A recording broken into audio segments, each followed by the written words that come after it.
My opinion of Bitcoin is that, I think Bitcoin is probably a good thing. I think it's primarily going to be a means of doing illegal transactions.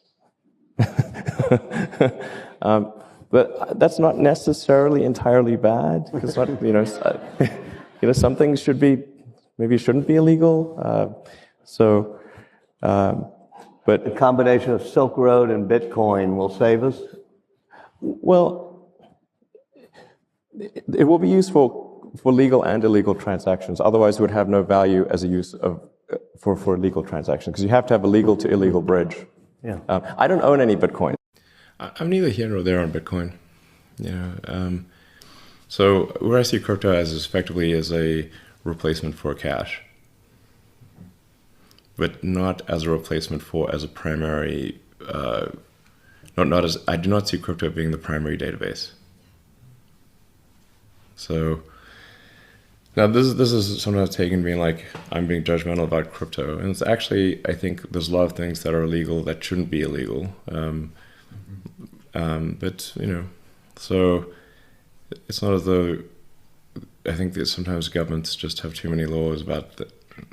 They shouldn't have so many things that are illegal. Certainly an information system. So I think it makes sense to support something that improves the quality of information with which we conduct the economy. And Bitcoin is a candidate for that. It does, I think, some things well, and it's obviously it's evolving, and there are additional things like Lightning being done on top of Bitcoin. But Bitcoin per se is mostly solving for scarcity, or rather solving for essentially having no throat to choke, decentralized.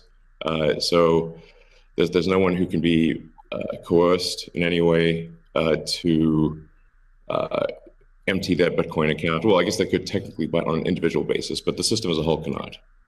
And it has an open ledger, which is also quite good. But transaction volume is low. Transaction cost is high, and usability for the average person is not yet very good. But it has a lot of potential. And I should say that, like, I'm not, and I apologize for taking a long time, but there certainly is a lot to say. In general, I'm a supporter of Bitcoin and the idea of cryptocurrency in general.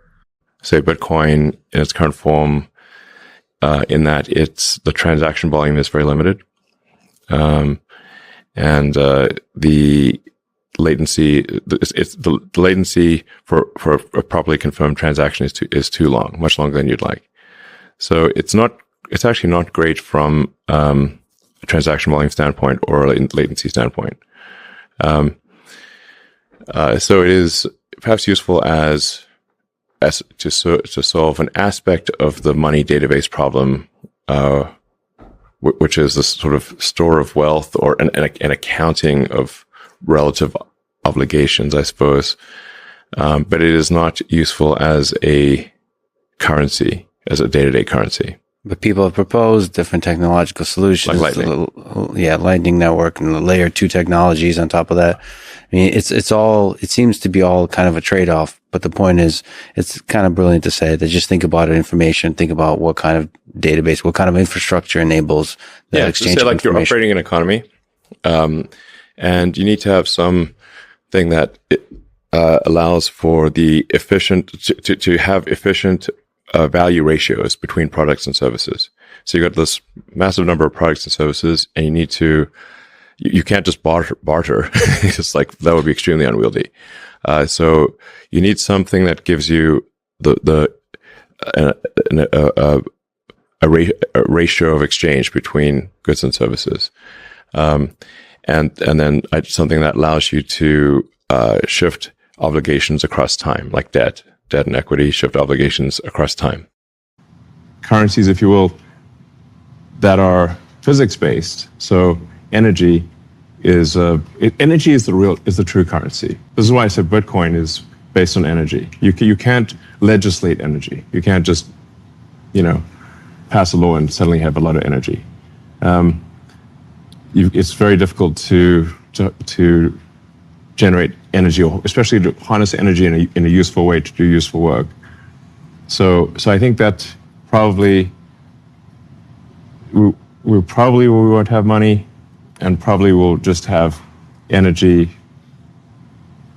power generation as the de facto currency.